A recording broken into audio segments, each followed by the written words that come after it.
Well said. The Sunday Times next. And, well, the policing free speech by the looks of it, Nick.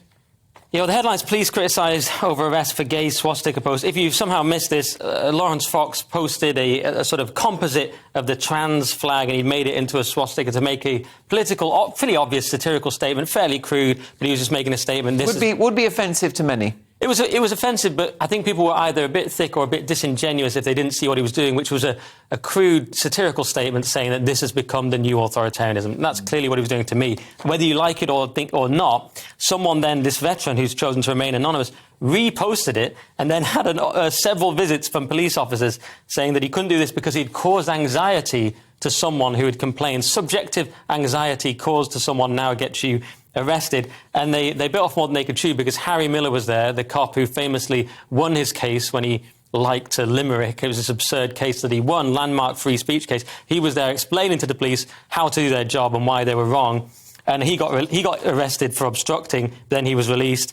The veteran has also been released, seemingly both of them without charge. And the update to the story is that Donna Jones, the Police and Crime Commissioner, has said, "I'm concerned about both the proportionality and necessity of the police's response to this incident.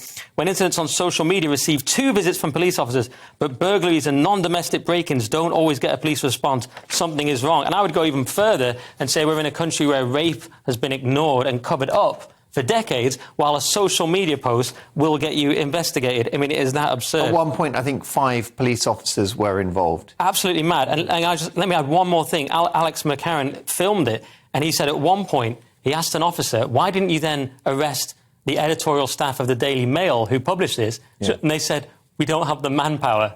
So they would arrest everyone if they could. It's purely a manpower question. It's not a question of whether that's a good idea. It's purely we can't physically arrest you all. On a previous occasion, with parallels to what happened in this viral video, one police officer said to somebody that was accused of a so-called hate crime, is that we need to check your thinking. Yes. I mean, this is dark stuff. This is dystopian, isn't it, Lewis? And the fact is that they said to the dude, did they not? You've got to pay £60 to be re-educated. Oh, yeah, brilliant. Which is really scary. Yeah.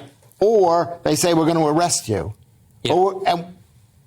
They offered him to basically buy his way out of it. Yeah. Well, if you pay this and go to this course, he's like, no, I won't. So, yeah, you can now buy your way out of it. Absolutely disgusting. We don't have a police force.